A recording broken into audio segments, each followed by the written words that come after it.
Students, आज हम करेंगे मैट्रिक्स एंड डिटर्मिनेंट्स का पार्ट 4। इसमें हम सीखेंगे किन्हीं दो मैट्रिक्स की मल्टीप्लिकेशन कैसे करते हैं। इससे पहले हमने पढ़ा था किन्हीं भी दो मैट्रिक्स को कैसे ऐड करते हैं और सब्ट्रैक्ट करते हैं। ठीक है, तो मल्टीप्लिकेशन के लिए क्या है, मान लो आपके पास दो मैट्रिक्स हैं A and B, then their product AB is only confirmable if number of rows in A are equal to the number of rows in B।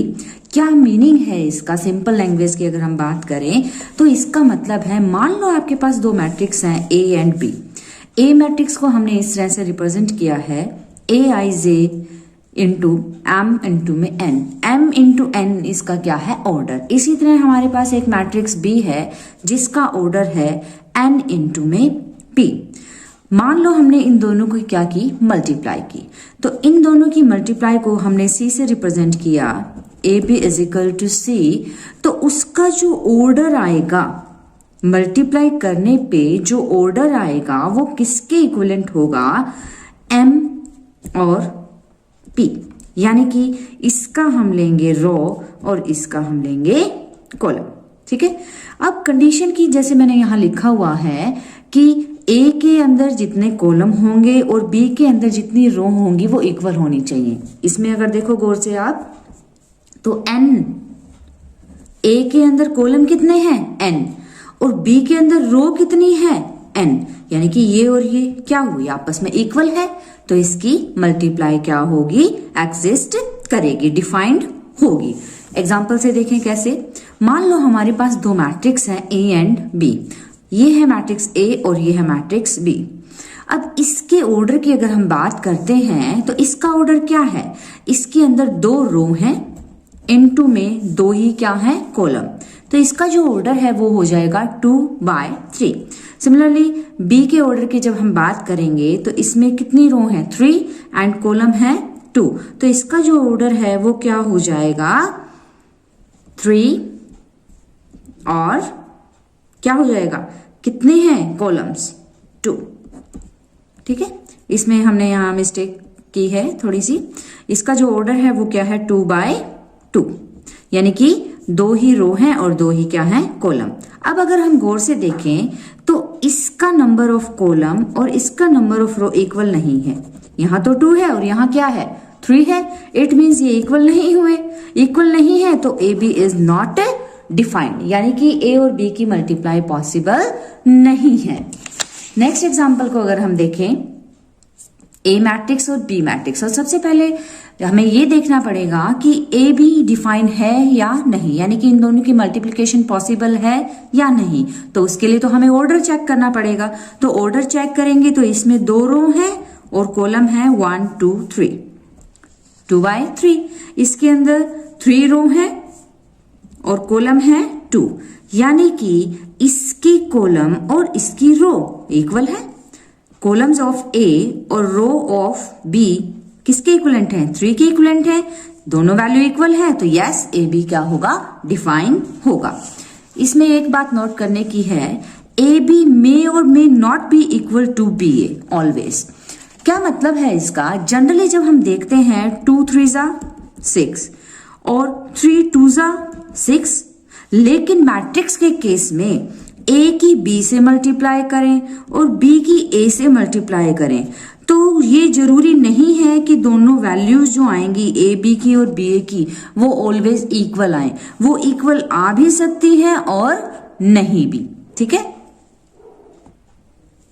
अब हम करेंगे इसका एग्जाम्पल। हमें क्या करना है, फाइंड AB। हमें AB की मल्टीप्लाई करनी है, हमें A और B दोनों मैट्रिक्स गिवन है। तो मल्टीप्लाई करने से पहले तो हमें ये चेक करना पड़ेगा क्या इनकी मल्टीप्लिकेशन डिफाइन है, वो हम चेक करेंगे इसके ऑर्डर से। तो A का जो ऑर्डर है वो क्या है, 2/3, मीन्स 2 रो हैं और 3 क्या है, कॉलम। B का जो ऑर्डर है वो है 3/2, तो इसके अंदर जितने कॉलम्स हैं और इसके अंदर जो रो हैं वो आपस में इक्वल हैं, तो यस AB क्या है, डिफाइन है। अब हमें क्या करना है, अगर किन्हीं भी दो मैट्रिक्स की हम मल्टीप्लाई करते हैं तो एक A भी मुझे फाइंड आउट करना है।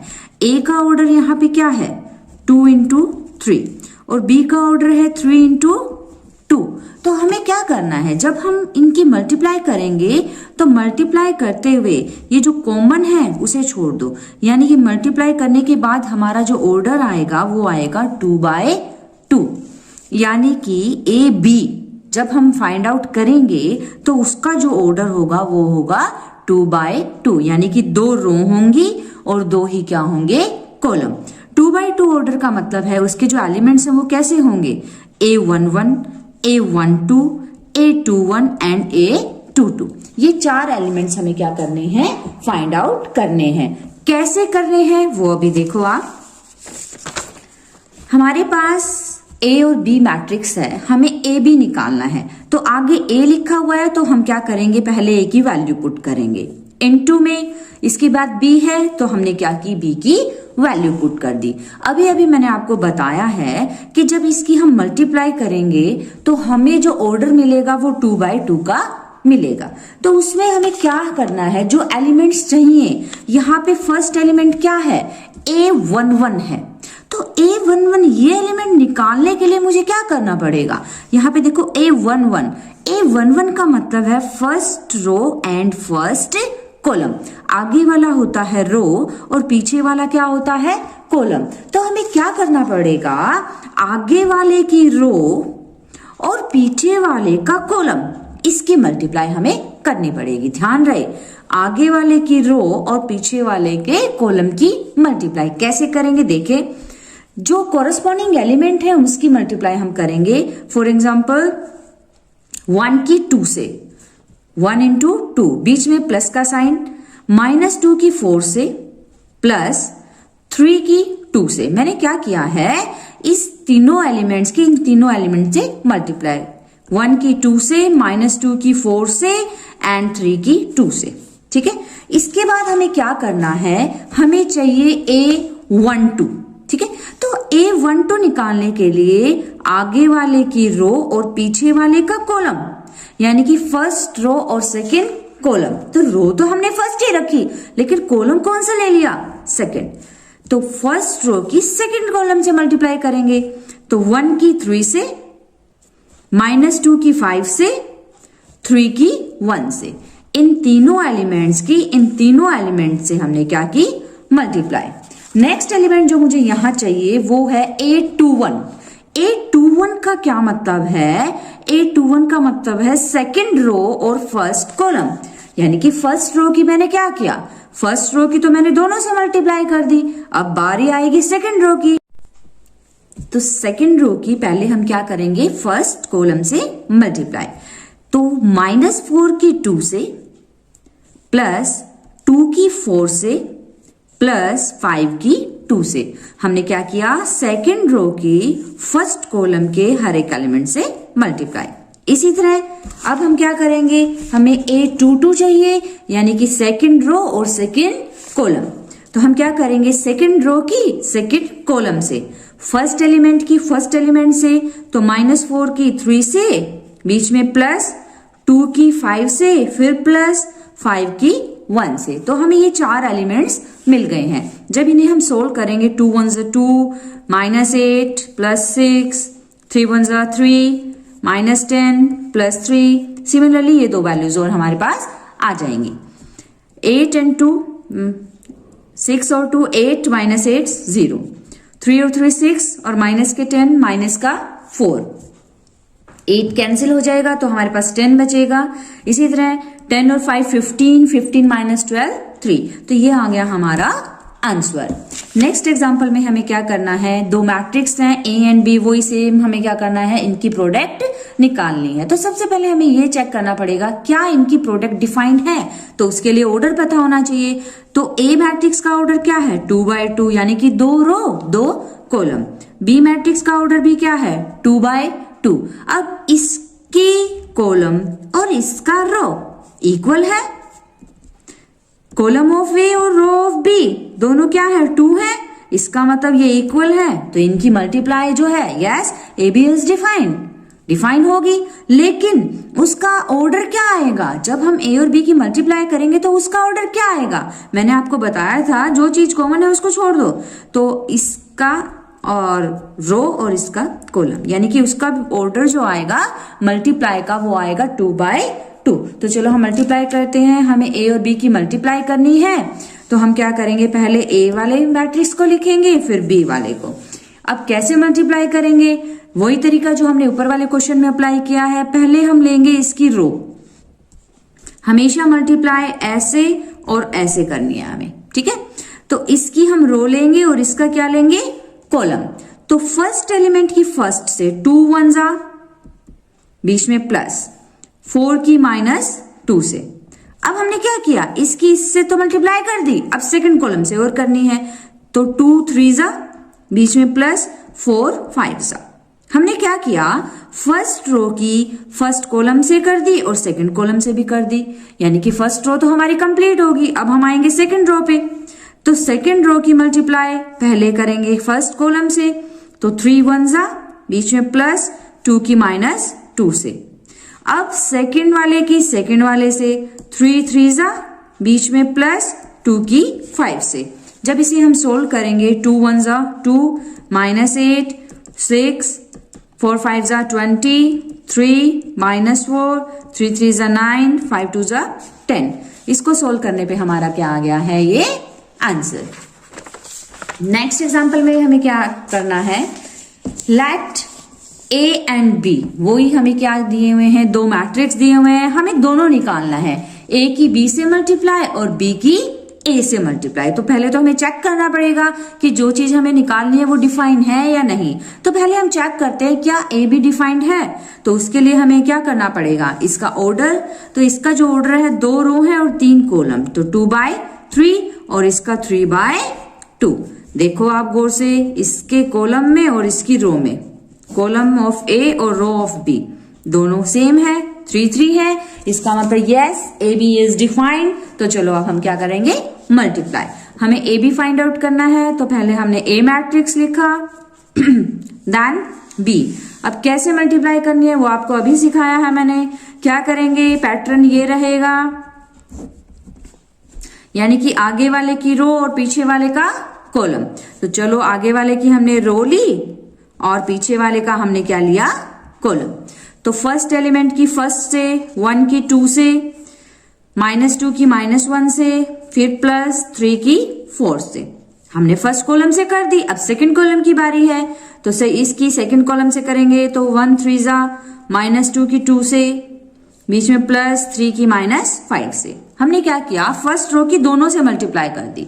अब आ जाएंगे हम सेकंड रो पे, तो सेकंड रो की इन दोनों से करनी है। तो 3 की 2 से, +2 की -1 से, +-1 की 4 से।